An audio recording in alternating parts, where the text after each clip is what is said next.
I never thought a single afternoon could destroy everything I worked for. I walked in expecting the quiet hum of my dream home, and instead I heard crashing, walls cracking, glass shattering, my heart shattering.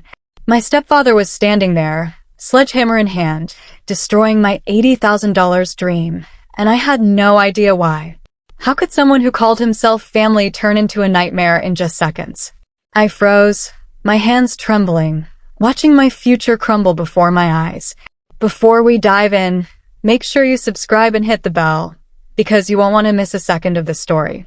My name is Emma, I'm 29, and this house, it was everything. I spent years saving every paycheck, skipping vacations, working late nights, all for this place. When I finally got the keys, I felt like I could finally breathe. Every corner, every wall, every detail screamed me. I told myself this is the life I've fought for. It was mine to protect, mine to love, and I trusted my family to share in that joy. For years, my stepfather had been this quiet presence. He wasn't cruel, not at first. He'd make jokes, offer advice, even help me move boxes when I first settled in. There were moments I actually liked him, thought maybe he cared. And my mom, she was always supportive, telling me how proud she was, how hard I'd worked. I let them in, opened my heart, and never imagined they'd become a threat to my happiness. That afternoon, I had finished an early shift at work. My feet were sore, my head buzzing, but I was excited to relax, maybe pour a glass of wine, and finally enjoy the calm I'd earned. As I pulled into the driveway, something felt off. The windows were open, the curtains swaying violently, the sound of splintering wood and smashing glass hitting my ears. My chest tightened. "What?" I whispered, stepping toward the front door. My stomach dropped the moment I opened it. There he was, my stepfather, standing in the middle of the living room with a sledgehammer, pieces of my hardwood floor splintering beneath his blows.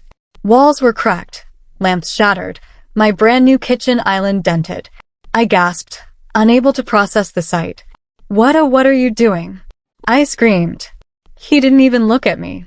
There was this calm, terrifying smile on his face, like he was enjoying watching my world fall apart. My mind raced. I tried to speak, reason, understand. "Emma, you don't belong here," he said, his voice cold. I blinked. "This is my home. I worked for this. You can't just..." Another swing. Glass exploded across the floor, cutting my hands as I tried to shield myself. My knees buckled. Tears blurred my vision. Everything I had fought for, all my sacrifices, were being demolished before me by someone I trusted. I ran to call my mom, but she didn't answer. My voice shook as I left frantic messages. The betrayal burned like fire. How could the people I trusted, the people who promised love and family, become the threat to my happiness? I sat on the broken floor, blood from cuts mixing with tears, feeling my life crumble. But somewhere inside, something shifted. I remembered every late night, every saved paycheck, every small victory that brought me here. This wasn't just a house. This was my life, my dream. And no swing of a hammer, no cruel words, could take that away unless I let it. I wiped my tears, my hands still bleeding, and stood up. My voice, shaky but strong, whispered, "You think this stops me? You're about to find out who you're messing with."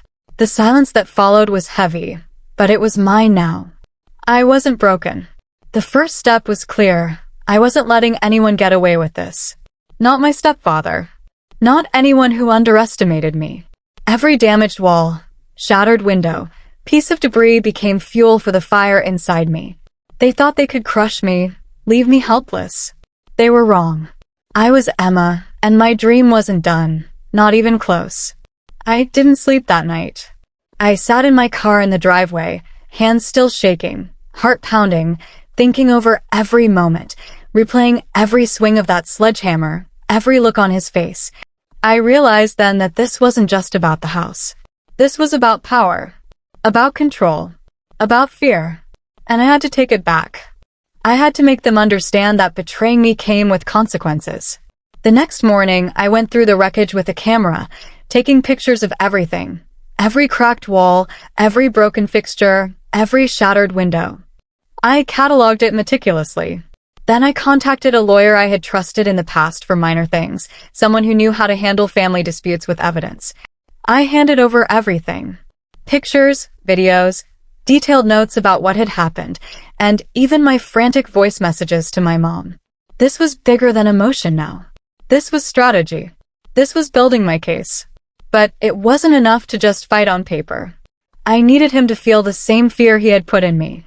I started small, making calls to neighbors who had witnessed him acting suspiciously, letting them know the truth about his actions. I connected with my bank, proving the house was mine, the mortgage in my name. I blocked every backdoor excuse he could hide behind. Slowly, carefully, I tightened the net. Then, when I finally confronted him, I did it with calm, not rage. I watched his eyes flicker when I laid out everything. How I documented, how I involved legal authorities, how nothing he could say would erase what he had done. He tried to justify himself, tried to twist the story, but I didn't flinch. My voice was steady, my hands no longer trembling, my posture unyielding. You thought you could destroy me. You thought you could scare me. But this ends now. For good. My mom finally showed up after the police were called. Her face was pale, eyes wide, as she saw the reality she had ignored. She had believed him, defended him, until that moment. I didn't yell. I didn't cry. I just let the truth sink in. Sometimes, silence speaks louder than any argument. And in that silence, justice began to take shape. My stepfather was held accountable. The house was restored, and slowly, the damage he caused became something more than destruction. It became proof of my resilience. Sitting in my living room weeks later, looking around at the repairs, I felt something I hadn't expected: peace. Not because the trauma was gone, not because the betrayal didn't sting, but because I had reclaimed my life. Every piece of broken glass, every dented wall, every scar in that house was a testament to the fact that I survived. I didn't just rebuild my home. I rebuilt my confidence, my sense of self, my understanding that I was stronger than anyone who tried to break me. I learned something powerful through all of this. Betrayal doesn't have to be the end of your story. It can be the spark that ignites strength you didn't know existed. My stepfather thought he could take my dreams, my security, my peace. But in trying to break me, he revealed my power. I realized that revenge isn't always about anger. Sometimes, it's about strategy, patience, and rising above the chaos with your dignity intact. Now, every time I walk through that house, I don't see the damage first. I see how far I've come. I see that even in the darkest moments, I have the strength to fight, to reclaim what's mine, and to rise stronger than before. I see the proof that I am not a victim. I am unstoppable. If you've ever felt betrayed or doubted your own strength, remember this. You can survive it. You can rise from it. And sometimes, the best revenge is proving you are stronger than anyone thought possible. Don't forget to subscribe and hit the bell, because sometimes the most unbelievable stories are the ones you never see coming, and I promise you'll want to hear every word.